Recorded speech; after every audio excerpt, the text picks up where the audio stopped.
Hammaga assalomu alaykum aka-ukalar, xudo xolasa.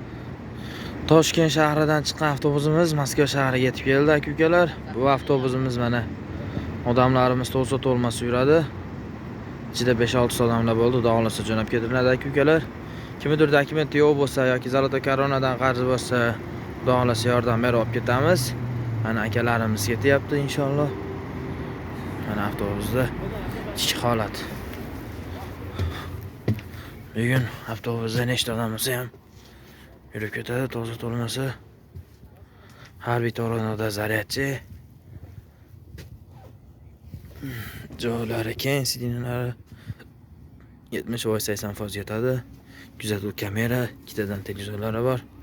Aka-ukalar ishonchli nomalarni kirang qo'yamiz, telefon qilib bog'lana olasizlar, tanlovda adashmanglar. Sog' bo'linglar, salomat bo'ling.